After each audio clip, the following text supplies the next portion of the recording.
Hello दोस्तों, नमस्कार। हमारे चैनल पर आपको हार्दिक स्वागत है। चलिए आज खबर शुरुआत करते हैं। आज की इस वीडियो में हम बताने वाले हम यहाँ है शतरंज की विशाल गोटियां जिनसे खेलते थे भीम और घटोत्कच। महाभारत काल की विरासत आज भी पर्यटकों को बहुत आकर्षित करती है। यह जगह है भारत के पूर्वोत्तर में स्थित राज्य नागालैंड का एक शहर दीमापुर, जिसको कभी हिडिंबापुर के नाम से जाना जाता था।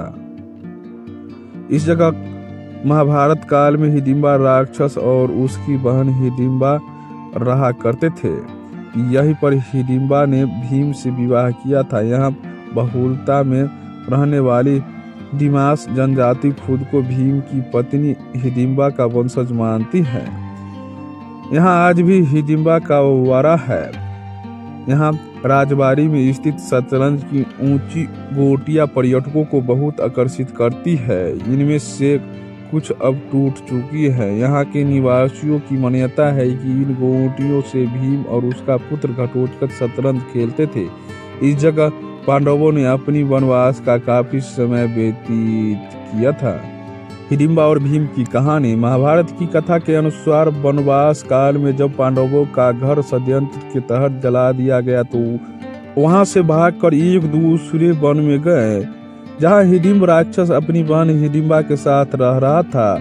एक दिन हिडिंब ने अपनी बहन हिडिंबा को वन में भोजन की तलाश करने के लिए भेजा। वन में हिडिंबा को भीम दिखाई दिए, जो कि अपने सोए हुए परिवार की रक्षा के लिए पहरा दे रहा था। राक्षसी हिडिंबा को भी पसंद आ जाता है और वो उससे प्रेम करने लगती है। इस कारण वे उन सबको जीवित छोड़कर वापस आ जाता है, लेकिन यह बात उसके भाई हिडिंबा को पसंद नहीं आती है और वो पांडवों पर हमला कर देता है। लड़ाई में हिडिंब भीम के हाथों मारा जाता है। हिडिंब के मरने पर वे लोग वहां से प्रस्थान की तैयारी करने लगे। इस पर हिडिंबा पांडवों की माता कुंती के चरणों में गिरकर प्रार्थना करने लगी, हे माता, मैंने आपके पुत्र भीम को अपने पति के रूप में स्वीकार कर लिया है। आप लोग मुझे कृपया करके स्वीकार कर लीजिए। यदि आप लोगों ने मुझे स्वीकार नहीं किया तो मैं इसी क्षण अपने प्राणों का त्याग दूंगा। हिडिंबा के हृदय में भीम के प्रति प्रबल प्रेम की भावना देखकर युधिष्ठिर बोले, हिडिंबे, मैं तुम्हें अपने भाई को सौंपता हूँ, किंतु यह केवल दिन में तुम्हारे साथ रहेगा और रात्रि को हम लोगों के साथ रहेगा। हिडिंबा इसके लिए तैयार हो गई और भीमसेन के साथ आनंद पूर्वक जीवन व्यतीत करने लगी। 1 वर्ष व्यतीत होने पर हिडिंबा का पुत्र उत्पन्न हुआ। उत्पन्न होते समय उसके सिर पर केश यानी कि उत्कच न होने के कारण उसका नाम घटोत्कच रखा गया। वह अत्यंत मायावी निकला और जन्म लेते ही बड़ा हो गया। हिडिंबा ने अपने पुत्र को पांडवों के पास ले जाकर कहा कि यह आपके भाई की संतान है, अंततः यह आप लोगों की सेवा में रहेगा। इतना कहकर हिडिंबा वहां से चली गई। घटोत्कच श्रद्धा से पांडवों तथा माता कुंती की चरणों में प्रणाम कर बोला, अब मुझे मेरे योग्य सेवा बताए। उसकी बात सुनकर कुंती बोली, तू मेरे वंश का सबसे बड़ा पुत्र है, समय आने पर तुम्हारी सेवा अवश्य ले लिया जाएगा। इस पर घटोत्कच ने कहा, आप लोग जब मुझे स्मरण करेंगे मैं आप लोगों की सेवा में उपस्थित हो जाऊंगा। इतना कहकर घटोत्कच वर्तमान उत्तराखंड की ओर चला गया। इसी घटोत्कच ने महाभारत के युद्ध में पांडवों की ओर से लड़ते हुए वीरगति को पाई थी।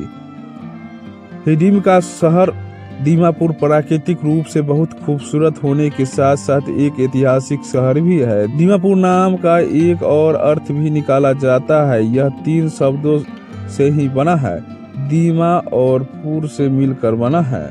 कचारी भाषा के अनुसार दी का अर्थ होता है नदी, माँ का अर्थ होता है महान और पुर का अर्थ होता है शहर। यहाँ पर कचारी शासनकाल में बने मंदिर, तालाब और किले देखे जा सकते हैं। इनमें राज पोखरी, पद्म पोखरी, बामुन पोखरी और जोर पोखरी आदि प्रमुख है। हिमाचल प्रदेश के मनाली में यह हिडिंबा का मंदिर है।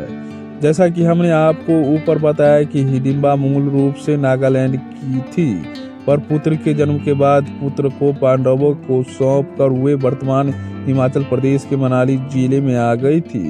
कहते हैं कि इसी स्थान पर उनका राक्षसी योनि से दैवीय योनि में रूपांतरण हुआ था। मनाली में ही वे देवी हिडिंबा का एक मंदिर बना हुआ है, जो कि कला की दृष्टि से बहुत उत्कृष्ट है। मंदिर के भीतर एक प्राकृतिक चट्टान है जिसे देवी का स्थान माना जाता है। इसी चट्टान पर देवी हिडिंबा के पैरों के विशाल चिन्ह मौजूद है। चट्टान को स्थानीय बोली में ढूंग कहते हैं, इसलिए देवी को ढूंगरी देवी कहा जाता है। देवी को ग्राम देवी के रूप में भी पूजा जाता है। इस चट्टान के ऊपर लकड़ी के मंदिर का निर्माण 1553 में किया गया था। तो दोस्तों, हमारी आज का जानकारी कैसा लगा? अगर अच्छा लगा हो तो लाइक शेयर और सब्सक्राइब करना न भूले। पूरा वीडियो देखने के लिए धन्यवाद।